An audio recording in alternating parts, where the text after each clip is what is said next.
Today I'm sitting in sunny Woking with Jod-dee Walmsley, who runs Simply Laughter and is a motivational speaker and a laughter ambassador, global laughter ambassador.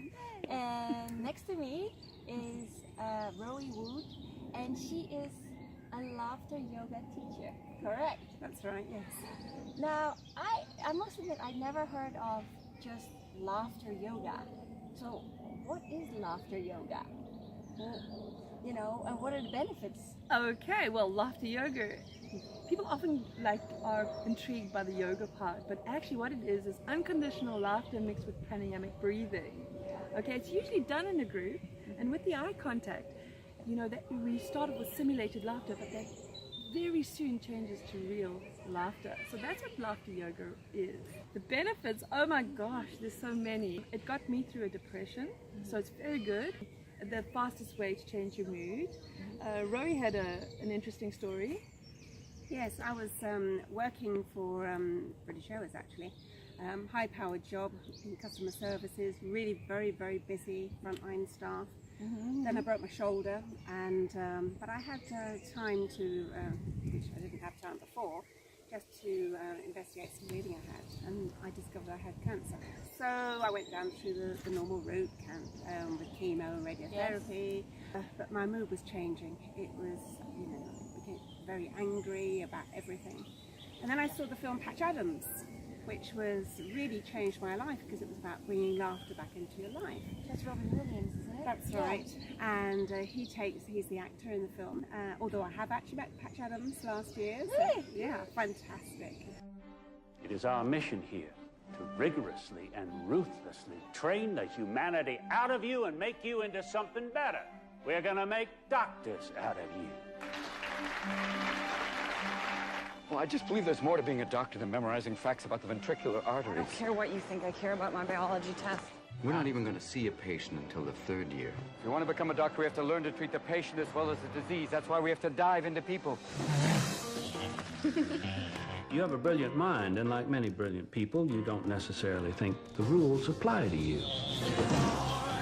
It was so much more convenient thinking of you as an idiot. That little ice that just chipped off? If you want to be a clown, go join the circus. For your own sake, I think you should just lay low for a while. The hospital will cover all of your bills. Any other questions?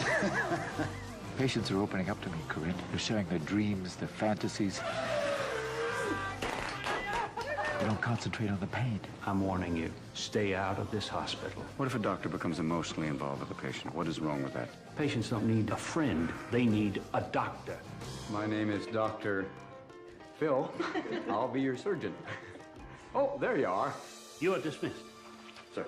From this school. They can't prevent me from graduating because of a personality clash, can they? Universal Pictures presents. You are not cut out to be a physician. Our job is improving the quality of life, not just delaying death. The true story of a man who broke every rule. Why am I such a threat to you, sir? Because what you want is for us to get down there on the same level as our patients. And prove that laughter Donner, party of 50. Donner, party over here. truly is the best medicine. Close, salute. Robin Williams, You treat a disease, you win, you lose. You treat a person, I guarantee you'll win, no matter what the outcome. So I thought, well, okay, I'm going to start looking into this laughter. I found someone who was teaching it, and I became a leader. And I just felt my mood was just changing, you know, because it makes it like a joyous cocktail. You get your the dopamine, the oxytocin, the serotonins, and of course the endorphins mixed all together, and it's really uplifting. So then I just did a lot more research and came across Dr. Kataria doing a teacher's course over in Bangalore. So I decided, right, that's what I'm going to do. I'm going to become a teacher. Flew over there, and that's where I met Jod-dee, because she was the global ambassador for laughter yoga. And she's been helping me ever since. We've set up a club in Woking. So I'm on the community side, and it's going very well. We have the club once a month. And we have all our regulars that come, plus even more people. Yeah, because you see, there's so many health benefits with laughter yoga. What are they? for one that I work with, because like I say, I do the corporate, is stress. I mean, we're all faced with stress, whether we're in corporate or we're not. But what actually happens when you stress is you only use 20% of your oxygen, and then the rest goes stale. So through laughter, you're actually exhaling more than you're inhaling, and that gets rid of all of that. And so then, you know, no diseases can actually flourish in fully oxygenated cells. So it really helps with so many different things. And so that is so powerful. And so it helps with stress. Then also what I say is it helps you with the way that you see life. And I have a little equation that I like to use, is E plus R equals O. And that is, you get an event which you usually can't change. Something happens, right? And then you react to it, and that equals your outcome. Correct. So now laughter yoga actually changes that reaction, which is negative, into a more positive response, which gives you a better outcome. Yes. So laughter yoga teaches you to laugh at what happened. You're not necessarily laughing at what happened, but you're trying to open your mind, because when you stress, another thing that happens is your mind turns off. Your immune system, your digestive system, everything turns off. Correct. You get a shot of cortisol, and that usually gives you that power to run after, like back in the day, the flight or fight response. You go and fight, catch your food, or run away from it, right? Yeah. But we're not doing that anymore. We're not actually exercising. So I'm trying to help people to keep their mind open. So if you start laughing, you're oxygenating the brain. Okay, so you're activating the parasympathetic nerve. Okay, and you're bypassing the sympathetic nerve, which just keeps you calm. And so then as you laugh, your brain doesn't shut off, and you can actually come up with a solution much faster. And that's actually one of the main things that I show people, is you can laugh. You know, we have a silent laugh if you've got people around. We have a mobile phone laugh where you can pretend someone's talking to you on the phone. You know, there's lots of ways to incorporate it into your life, whether it's a community, whether it's everyday people, or stressful situations like work. There's actually so many benefits, and we're working on something at the moment which is very exciting, where you attach a Fitbit to your phone, and it measures your laughter and the pitch of your laughter and how long you must laugh, and you watch your blood pressure going down. How awesome is that? So we're doing all these wonderful researches. So things are actually scientific, and we are proving just how good laughter is for you. It is. But you know, and I always say people get so stuck in their own drama. You know, they get stuck in the moment or the heat of the moment. And I know with stress at work, you know, a lot of things have changed, and it's like people are just, like I said, they get too stuck in their drama, whether it's at work, at home, you know, general life, and it's like, why? It is, and you do, and you know, sometimes, like we say, something happens. I mean, very often when I'm speaking, there's a bird making a noise up there, there's children running past, and you can go, oh no, and you stress. But actually, no, it's not going to do anything. You just laugh it out, get through it. That breathing will help, you know, and you just feel so much better if you just breathe out. Yeah, so now what is, I know what pranayamic breathing is, but explain what it is. Okay, well actually pranayamic breathing is just what we try not to mix the real yoga with the laughter. Because we make sure people breathe deeply and exhale more.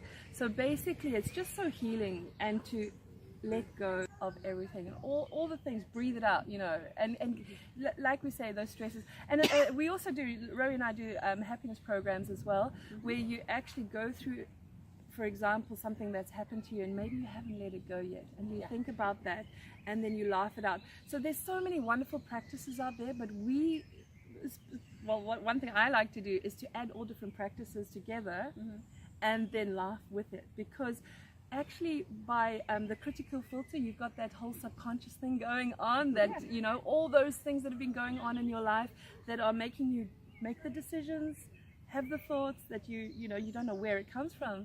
You have to clean that out. So actually by laughing, you break down that critical filter. So, you know, I like to do some exercises where you love yourself. Now that is a very difficult thing to do, right, to say, and I do mirror work, which we all know about these things, right?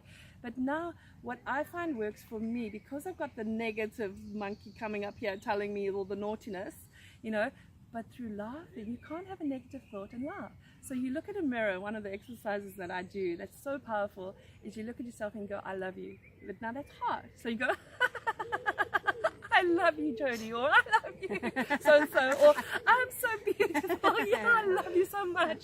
And I use laughter because it's breaking the critical filter. And so you've got the breathing going on, you've got all these things. Laughter just mixes with so many wonderful things. Yeah, and the founder is Dr. Kataria. Yeah, Madan Kataria. Yes, and he's got a very interesting story because he came from nothing, from poverty, from a house in somewhere in India, in a small little village that was made of dung. Absolutely. And you know, Dr. Kataria, there's more to just laughter yoga than the laughter clubs and the laughing at nothing. Especially, and I like to incorporate it, like I say, in my happiness program, where you go into the actual spirit of laughter, where you go deeper. You go into being grateful, into all these things. And Dr. Kataria said, you know, he was coming from those upbringings, like of nothing. Yeah. He's the first person to ever go to university, let alone be a medical doctor, right? So all he wanted to do is, I want to be rich and famous, I want to be rich and famous. And that's what drove him. And then... Actually, he wanted to be a movie star. Well, yeah. That's most probably why, you know. So the whole thing is that because when he tells the story, he says, you know, I had all these things and the reason why I focus was on the wrong place. And he said, okay, yes, I got to university, and that was yay, because he was the first person to do that in his family. Then he carried on, and then actually, when he started to see the wonderful transformation of the people around him from his wonderful movement, and he started to focus on the people, he became famous. He became, I mean, Dr. Kataria is the founder of Laughter Yoga, and you know, it is a practice that's been around for many years, but he took it and he did loads of research, like Rowee mentioned, Patch Adams, who's actually going to be, I'm going to be speaking with him at the the Playing Human conference that is in September in London. So I'm so excited, and Rowee's already met him, I haven't, but I'm speaking with him on stage, which is with lots of other people like Robert Holden and loads of other people, lots of my mentors from all over the world. So it's a really great conference, a two-day conference. But Dr. Kataria did his research on all these people, and people like Norman Cousins, who had a really terrible illness. It was terminal. He was in bed rest, he couldn't, you know, he had all this pain and everything, and he found by laughing for just 15 minutes he could have 2 hours med-free sleep. And so Dr. Kataria took all these wonderful people and the research, Lee Burke, who actually came up with the scientific evidence that the body doesn't know the difference between real laughter and fake laughter, and you get the same benefits. So Dr. K took all of those, and then he started telling jokes in the park. That's how it started, with 5 people in the park.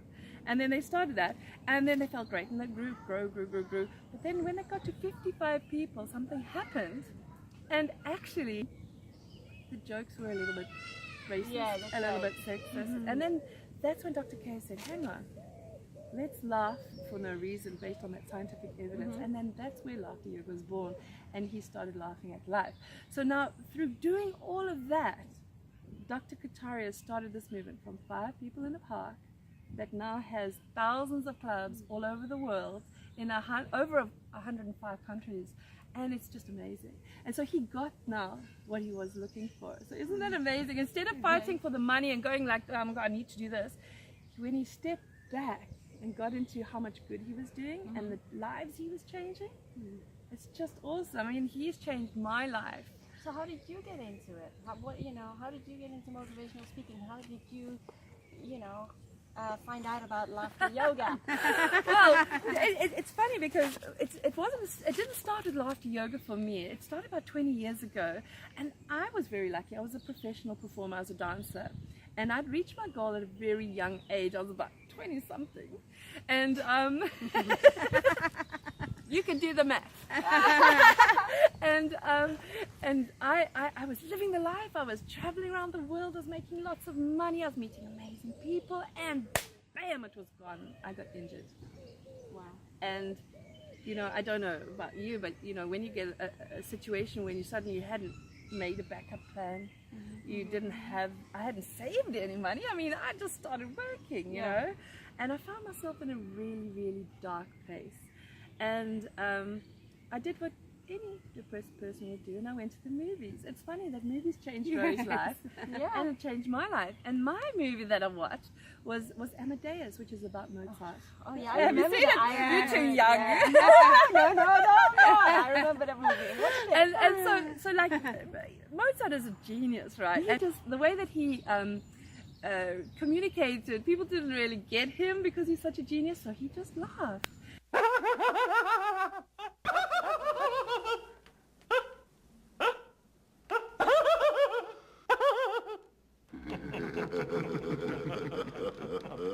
And I looked at that, and I was in Macau, of all countries to be alone and stranded and depressed. I was in Macau. And Macau, okay. Macau, yeah. It's I was the featured dancer there. It was a great job, but it wasn't a very friendly place to be alone and stranded. And so I saw this Amadeus, and I thought, you know what, I'm going to try that. So I did. Unfortunately, my injuries were too bad to continue a huge career after the dancing, but at least I had time to decide what I'd do afterwards. So then I went through life, as you do, ups and downs, got married, had kids, got divorced. Yeah. Now I unfortunately married into a culture that I didn't have much of a say. I couldn't really have the control of, or be who I wanted to be. And it was really hard for me that actually it was a bit abusive and everything, and that made me leave my children because it was better for my children, just because of the way it was. Unfortunately, I didn't get to keep the kids because that was the law of the culture I married into. And so imagine that was really hard for me. So I found myself in a very, very dark place. And I went back home to South Africa, and I was telling my sister about the time I was laughing with, after seeing the film. And she said, I'm sure there's something out there, Google it. So I did. That's where I found that not only was there something already about laughter, but there was actually a teacher training course, and Dr. K was in South Africa at the time. Talk about, absolutely. So, and that's been over 8 years now, and I've been traveling around the world using laughter to help people.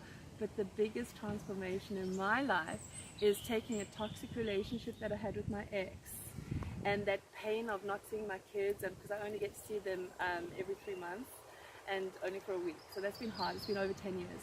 And through laughter, one, that bond I have with my kids, because I laugh with them, they keep it so positive, and my kids are just like, they're so fully into it. And I've managed to smooth things over with my ex, so that we can have a relationship and tolerate each other as much as possible through laughter. And he couldn't believe the transformation. So that got me through a depression, and it helped me with my communication. And it left me now with resilient kids, because what my kids are going through is quite tough. But now when I see them, sometimes I something will happen, and then I'd maybe forget to laugh or something, because you have to consciously make an effort, right? And something would happen or whatever, and my kids would go, Mom, just laugh. Don't stress. And sometimes they just, because I've got it so embedded in their head, that sometimes I might even just be thinking of something, but they don't know because they're still young, But it's so cute. But that's helping our relationship. So it really is good for people, whether it's in corporate, whether it's not. But it helps bond people. Yeah, so it's a really life-changing experience. It really is, and I've learned so much. And I'm continually learning, because there's ups and downs, always. Oh, of course. Okay, and it's a conscious effort choosing to laugh through life. Yep. And then we also love to have a daily practice, which I call a laughter shower. And this is the way you get yourself ready for the day, because also it's all about adding childlike playfulness back. That's like letting your inner child out. Absolutely.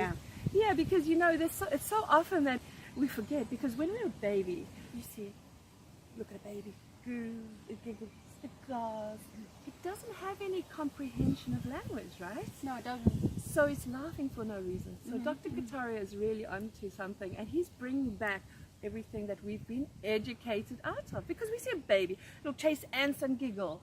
It will go, and what do we do to a baby doing that? Shh, keep quiet. Shh, stop laughing. Stop. We go to school. Shh, sit down. Keep quiet. Concentrate. By the time we get to adults, we've forgotten to laugh. Yeah. And so we laugh in little spurts, right? And actually, we need to laugh for at least 15 minutes a day to get all the benefits of laughter. And so that's why it's so important to bring back that childlike playfulness and laugh and giggle at life and just see the difference. The good thing is the shower. Hey, Ro, what we do? Oh, we do yes. Love yourself love and yourself and laugh.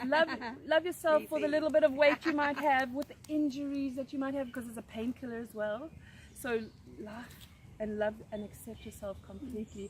And if you do that for about 10 minutes in the morning with your shower routine and put cream on it, and you just laugh, you'll see. Do add in a few other things, tell yourself you love yourself with laughter, and you just see how it energizes you for the day. This is the thing. This is my theory, though. And you know, we are all energy. Yeah. Okay.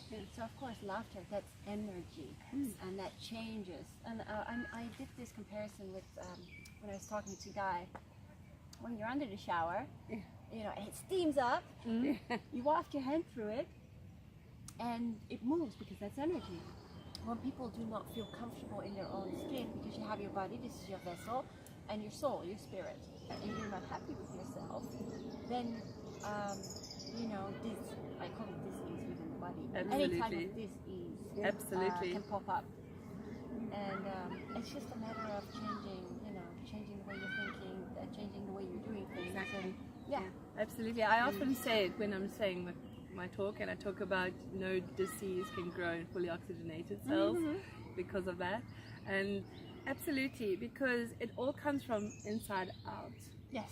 And if you start to laugh, I mean, times get tough, really. Like seriously, you go up and down all the time. Even me as a seasoned laugher, it happens. And then you go, hang on, I've got the solution for this. So you've consciously got to get it in you.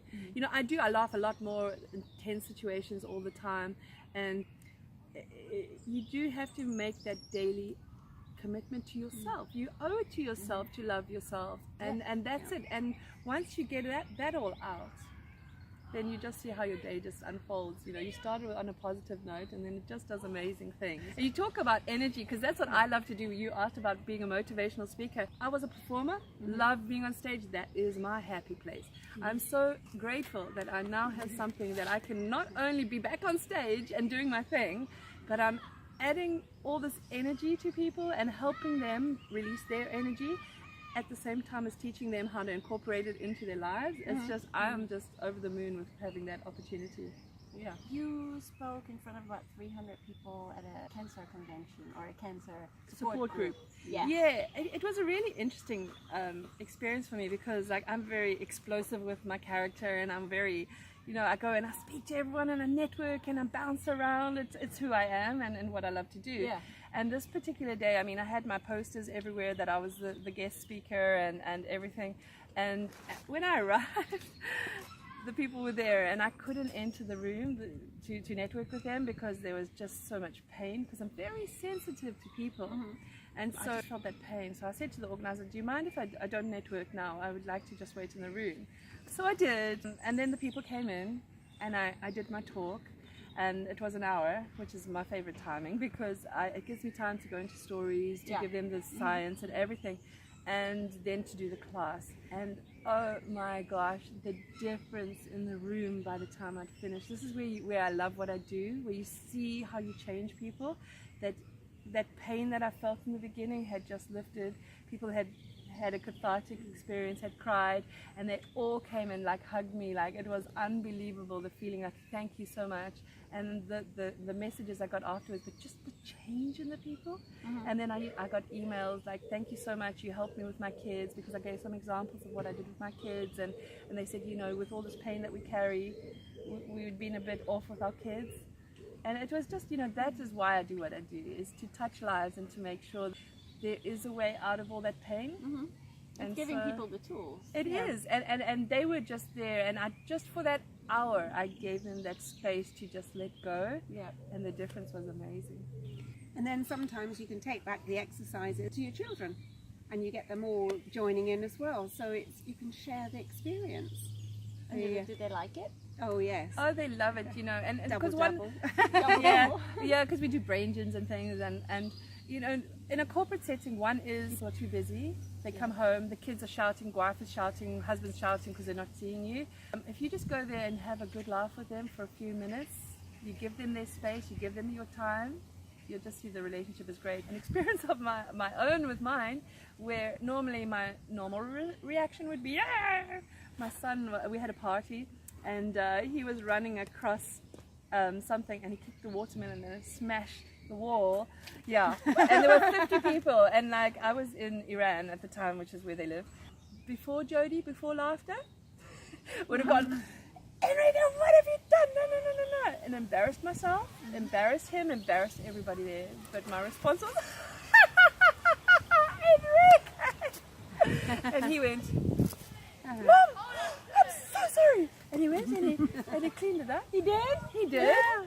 I didn't embarrass myself. I didn't embarrass him. I didn't embarrass anyone. Everything was fine. So I used that example with one of the ladies at the cancer support group. And she said, yes, you know, I've been really shouting at my kids instead of, you know, like laughing at what they did. And she said, thank you. And she actually wrote me this whole letter about how the session, that 1 hour, changed her life. So there is a saying that, which I saw that this morning, that Dr. Kataria said, or Dr. K as you call him. He said there is no laughter in medicine, but there is medicine in laughter. Absolutely. Yeah. And I thought, yeah, that's true. Yeah, because sometimes, you know, when you speak to people about laughter, they go, how's it going to fix my problems? No, it's not going to fix your problems. It's going to change the way you relate to your problems. And just by having a more positive mindset, and the way that happens is that you trick the mind into thinking it's happy, and then your body mirrors it, and then you start to become happy. So it's a journey that you you take yourself through. The medicine is in the laughter, in the way that you're not going to let it stress you. You're not going to, you're going to cut down on the amount of cortisol that you're going to be releasing and all that. There is a thing in quantum physics which I really like how they explain it, where let's say you have the little hot hippothalamus, you know, in your head, it's like this little mini factory, and you store everything that you've been through. Say love is disappointment for you, or it's frustration or anything. It gets stored in there. It's programmed in there. So the next time you meet someone, it's like, oh no, I've been hurt before. No, it's not gonna happen. You put up your barriers. When you change that, it's like, you have to change. You have to change yourself. You have to make the changes yourself. Because once you do that, the neurons no longer have that, the neurons that used to fire together, they no longer wire together because you're reprogramming yourself. And that's it. It's true. Yeah. Absolutely. And so the whole thing is that you need to create neuropeptides that are new. Yes. And it's like any muscle, right? You got to really practice and work on it. You know, when you go to the gym, first day you're like, oh God. It's the same as laughter. The first time people go, I'm not so sure about this. We have a procedure in the class that by starting off with simulated laughter, and then very soon it's contagious.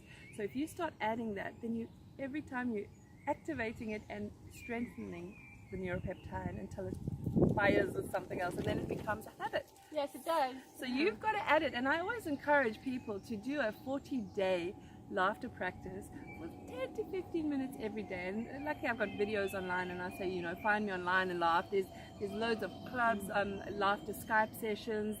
There's daily laughers, and it's just really a good way to get those new habits going, and positive ones. So Rowee, when you have your monthly classes here in Walking, and people start to laugh, and they're newcomers, aren't they like, haha? Yeah, they're very embarrassed, some of them, someone to come and then they kind of think, oh, what's going on here? But it's just done in a very relaxed area, and we just lead them through the exercises, and gradually at the end you can see by their faces that the way they talk and react, and they've really enjoyed it themselves.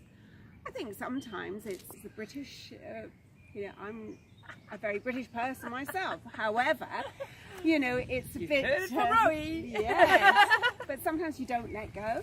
And if you do it in a safe environment, then you're all in it together. So you find that people do let go. And do you feel the energy? So if you have like 30 people in a room, do you feel the energy change? Oh, yes. From when they first come in and when they leave? It Definitely. is beautiful. Definitely. That's one of the main things I love. You need to laugh for about 15 minutes for the endorphins to kick in, right? And for it to be really natural. And so then what we do is we lie people on the floor, and usually we do it in a bullseye with all their heads together. And so we turn off the lights, they close their eyes, and they just laugh, and that's where they let go. And it's very, very cathartic. Because when I meditate, I'm quiet. I don't laugh. You see, I can't do that. I can't still my brain. I'm hyperactive, and so for me, this really works because what is meditation is focusing on one thing, right? Yes, it is. So now you're laughing, so you're focusing on the laughter, and it takes you to a place of the now and into an area of nothingness. Yes. And very often there's a fine line between laughing and crying. And sometimes you cross over and you cry, and what you're doing then is you're healing whatever needs to be healed. And that is really powerful because you might not even know what it is, but there's something you may be kept inside that you need to deal with, and it'll come out then. And that's the magic, is the last 5 minutes is where everything just changes. Some of them say afterwards, sometimes if they're new to it, they said, God, I felt really tired. And I said, which it does. I said, well, when I was in Bangalore, yes, I was really tired every night. I've never done so much laughter. But because you release a lot. You do. And, Very and then you can actually just look at life and think, well, actually, is it that bad? It really does change your output, your output. And we've got our regulars; they keep on coming back, so we must be doing something right. And they tell us about how they're changing, and you can see it. And one of the things that I'm actually working on at the moment, which I'm also excited about, is I'm working on an algorithm that actually monitors the changes. So I can take a photo before and after, and you can see the difference. And we're doing a whole lot of work on that I'm really excited about, because I want to show people just how this makes a difference. And so that's great, and we've been trying it out now, and it's amazing the difference. We do it before and after the session so you can see it, and then afterwards we're going to keep a monitor over it to see how it changes overall. Interesting. But also the great thing about what we do in the class is that we have a formula. So they start off a certain way, and I always ask them, so do you feel silly yet? They'll go yes, and then we shake hands and say, okay, this is the time where it's a safe place and we're going to just let go. And they're so glad that they do. It's not for everybody. Of course, you've got to choose what works for you, but the more people come, the more they loosen up, and the easier it becomes. We've seen transformations of people, and then they start to tell us stories. The great thing about a club is that you can actually see them all the time, whereas for me, I speak to thousands of people and I don't always interact with them long term. I see them afterwards, they tell me, yay, great, they come up with these amazing things, but I don't get to see the progress and if they're continuing it. But with a club, you do. And then they start to say, yes, it made a huge difference with my kids, it made a huge difference in my health, or they start to tell you their stories. The workplace as well. So absolutely. And so that's why it's nice having a club. It's change your thinking, change your life, right? Absolutely. And I know Dr. K does the same, because I've been to the Art of Living Center, and as Dr. K does loving, Sri Ravi Shankar does the breathing, the breathing techniques. And as you said in the beginning, people often breathe till here instead of completely till there, like they're supposed to. So that's what he teaches. But yeah, he's helped. I always set up so many programs for the poor, schooling. He goes to prisons, and the same as Dr. K. And it seems to help them. Both techniques work. And actually, I've just done an online summit. It's called Simply Laughter Online Summit, and it's actually online now. Where I interviewed 30 specialists, laughter specialists around the world, and they're doing things like working in prisons, where they've actually done a 21-day laughter program, which they actually got to film in Mexico. Can you believe that? Oh, wow. And they've got, again, the face reading, and they've got everything. They saw the difference, and one of the guys was actually released on good behavior because he changed the way he thought. Yes. So that was like an amazing thing to see. You got people that are working in schools, because like we say, educate them out of it. But now we need to start, you know, there's a lot of ADHD and problems that kids are related, you know, with the online and the games and the Yeah, when we grew up, we played with our dolls and we went Exactly, cycling we were and played with our outside. friends. You see- And now it's everyone's on the phone. Yeah. You walk through the street and if like, people are on their phones, it's like, come on, can you Exactly. watch I know, where you're they- going? Exactly, and you know, It's a so loss so of that's good. Yeah, it's a loss of respect and a loss of is. communication. And it's funny because it's called social media, but it's the most unsocial thing around because people are not being their true selves either, not, because they could no. be anyone they want on there, posting all these wonderful glamorous pictures, but actually they're not living that life. You've got to really go into schools and start it from a young age, because talking about selfies, actually one of my speakers, Jules, she said she's got something called a selfie shot, because so everybody takes selfies, right, and then they're worried about their likes or their not likes or this, and it actually starts to have a negative effect on everyone if they don't get enough likes, and that does a lot for their self-esteem. So she goes, give yourself a laughter shot, and it's a hug, and love yourself. And so she changes some of the stuff, and to appreciate yourself and love yourself as you are. So there's that schools, there's people doing amazing things with hospitals, and yeah, so I managed to get a whole lot of people together to talk about the wonderful work that they are doing, because you know Dr. Kataria started the movement, but then it's been all his like wonderful followers that have now enhanced it and made it their own. So now you also make happy food, right? That's right. So what is that? Well, when we decided we were going to have, we did one workshop, and then so Jodie said, well, what should we give them for lunch? So I said, oh, okay, find something nutritious, and so... Wait, Rowee. Rowee's being really modest here. Rowee actually writes for a Feng Shui magazine talking about all kinds of food. So she's an amazing chef. Thank you. Sorry, she's just like too modest. So she's an amazing chef. Yeah. Okay, so what better way than to add that all in? So she knows all the different seasons and the foods and everything. And so she's been researching all these things. And then, of course, there's all the food that make you happy. So then that's where it all comes from. Let me just add that in. What food makes you happy? Well, I mean, take for instance beetroot. You know, you've got all the benefits in there, and so make a hummus, beetroot hummus. Oh, that's just quite yummy. Is it? And oh Oh, yes, it's absolutely yummy. Oh, yum. So you've got to eat locally to get any benefit. It's no good eating an apple from New Zealand, because that poor apple's come all the way, grown over in the other side of the world, and the time it's got to you, there's no energy left. It's knackered. It is, Yes. Well, can't you give it healing? Can't you give it... Oh yes. And of course, when you're doing the food, you're putting all the laughter into it, and all the healing goes in there. So it was really good. And then of course you could have your fresh tea. I mean, you want mint tea? Well, you know, you can just go and just pick the mint from the garden. There's nothing's better than making fresh mint tea rather than, you know, a tea bag with mint in it. Yeah, I love the idea. And you know, Rowee loves cooking, and the way she's so happy when she's cooking it, I think makes a difference as well. And I think I just think it's such a lovely idea and good idea for her to do, because she likes it. It was last year sometime where I was talking to somebody who made food according to the chakras. Yes. Oh yeah. You know, they said that the rainbow food, which is all different colour foods, Yes. you know, it's good for you, and it's true, it is. So what is it? You know, we call laughter as an emotion, but what is an emotion? Whoa. It's very funny, because I was talking about my algorithm that I'm writing, because this whole thing is on the surface people think they know what an emotion is what you're feeling, you know, but actually, do you really? It's energy and motion. Isn't it? Yes. And the whole thing is, and that's what is really good. And the thing is that you need to give all emotions their time. You know, like I say to you, ups and downs all the time. You've got to know that you're going to be sad. You're going to feel fear. You're going to feel these things, but it's how you deal with them. And you can always feel the fear, laugh at it, and let it go. So by doing that, you're acknowledging whatever it is that you're feeling at the time, whether it's positive or negative. It needs its time, but you need to diffuse it sometimes if it is negative. So you say, okay, I'm feeling fear now. Okay, I'm scared of spiders. Let it go. Yeah. But you know, fear. When we talk about fear, and I'm sure you might mention that as well. That's false evidence appearing real, because Absolutely. it's not. It isn't real. It isn't, and it's all It's built what you up with think. those files. Yes. And actually, one of the things that I also did on my summit is I spoke to James and David that do laughnosis. So they've taken hypnosis and mixed it with laughter because of that whole critical filter that you bring down and you laugh through it. That's really a good idea to mix the two.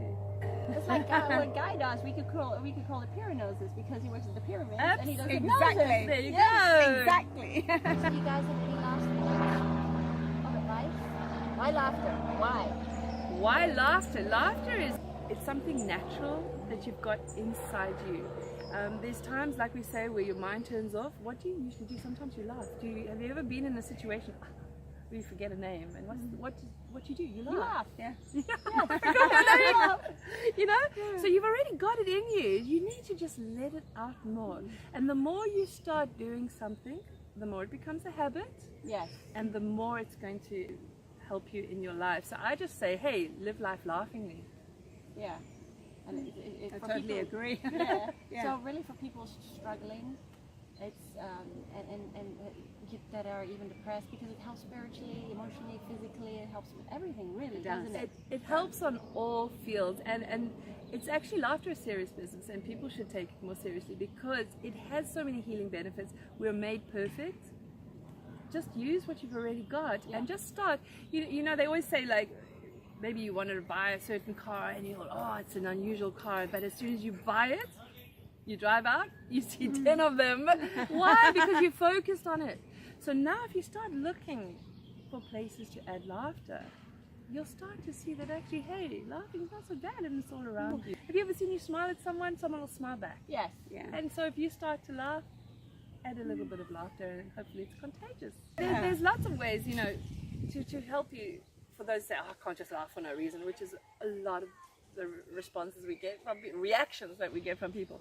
But it's so easy. Can I give you an exercise? Yes, please. Okay, so you get a key, put it in your belly. Okay? You're going to do it with me? Okay. You're going to repeat after me. Ho, ho, ho, ho, ho, ho, ho, ho, ho, Ho, ho, ho. that was quick. Okay, then you go ha, Ha. Huh? ha, ha, Ha, ha. ha, ha.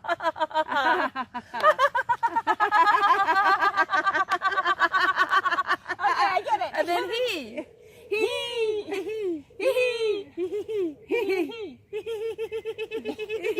You were talking about chakras earlier. Do you notice that you're moving from different parts? There you are. There you go. You laugh through your chakras. So you see, so people always say, how do you simulate laughter? That's exactly how you do it. And you started like, well, hello, you are very easy. But yeah, that's how you do it. People always challenge me. I walk in and I do some, my talk, and she's going to make me laugh. There's no way she's going to make me laugh. Okay. Exactly. Exactly. Yeah. And I'm like, if I can make 1,000 CFOs laugh in Pakistan, I can make anybody laugh. Oh yeah. It's a scientific method that we use, and we know it's going to work. Well, I want to say thank you, guys. Well, thank Thank you. you. Both a hug. Oh, double trouble!